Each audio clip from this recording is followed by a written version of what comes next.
There is something the ancient world knew that we have forgotten. They built temples in the mountains, not because the gods lived there, but because the man who climbed high enough finally had no choice but to hear himself think. The Stoics called it something simple: solitude. Not loneliness, not isolation. Solitude. There is a difference, and most men have never felt it. Stay until the end.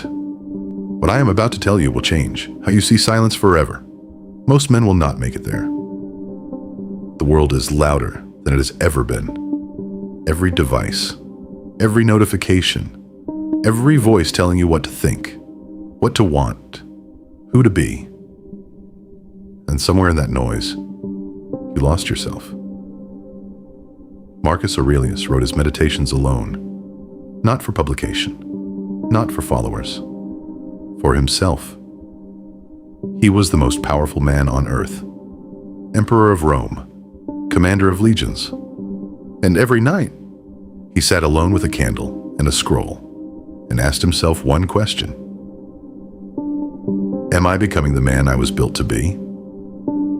Epictetus, born a slave, wrote this: never depend on the admiration of others. There is no strength in it. Personal merit cannot be derived from an external source. Both men understood something fundamental. The man who cannot be alone with himself is a man who has not yet met himself, and the man who has not met himself is being lived by the world instead of living in it. Most men confuse solitude with loneliness. They are not the same. Loneliness is the pain of unwanted separation. It is absence. It is lack. Solitude is the deliberate choice to be with yourself. It is presence. It is power. The Stoics did not retreat because they hated people. They retreated because they respected themselves enough to protect their inner world. Zeno of Citium, the founder of Stoicism, said this: the reason why we have 2 ears and only 1 mouth is that we may listen more and talk less. But there is a deeper truth he pointed at. Before you can truly listen to others, you must first learn to listen to yourself. And that only happens in silence. Here is what happens to a man who is never alone. His thoughts are never fully his own. He absorbs the opinions of others, like a dry sponge absorbs water. He cannot tell where the world ends and where he begins. The Stoics called this a man without a center, a man who moves with the crowd because he has no direction of his own. Seneca wrote, "Retire into yourself as much as you can. Associate with those who will make a better man of you. Welcome those whom you yourself can improve." Notice what he said first. Retire into yourself before anything else, before community, before advice, before strategy. First, yourself. The ancient Greeks trained the body in the gymnasium. They trained the mind in the agora, but they trained the soul in the wilderness. Every great Stoic philosopher had a practice of withdrawal, not permanent exile, deliberate, scheduled solitude, a daily return to themselves. Marcus Aurelius took long walks before dawn, alone, before the court woke, before the petitions began, before the empire demanded his attention. That hour before dawn was his.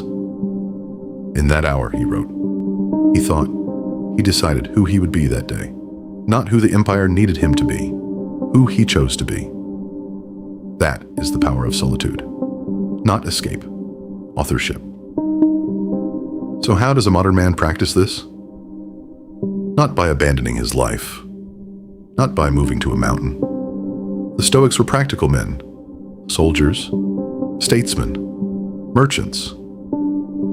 They built solitude into the architecture of their days. First, Protect the morning. Before any screen, before any voice, before any demand, give yourself 30 minutes of complete silence. This is not optional.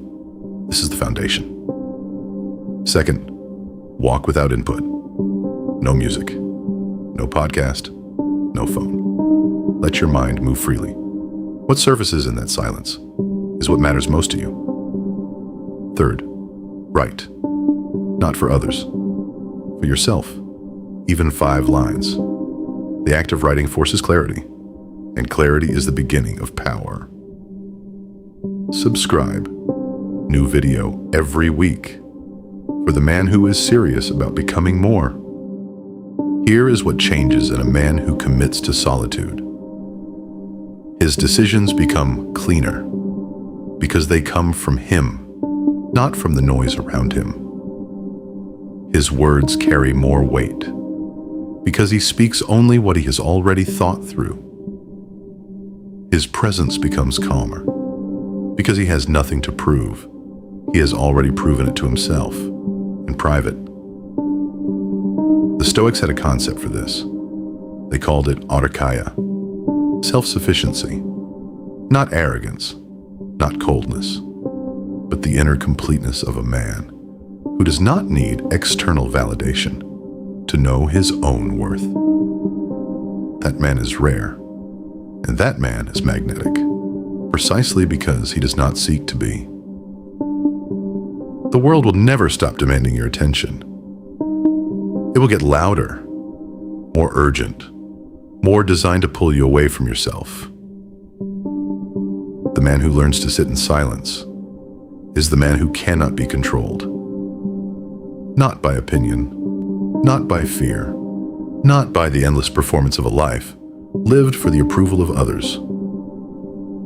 Marcus Aurelius wrote his final meditation alone, in a tent, on the Danube, at war, in pain. He wrote, "You have power over your mind, not outside events. Realize this, and you will find strength." That strength begins in one place. Alone, with yourself, in silence. Go there. Stay cold. Keep building.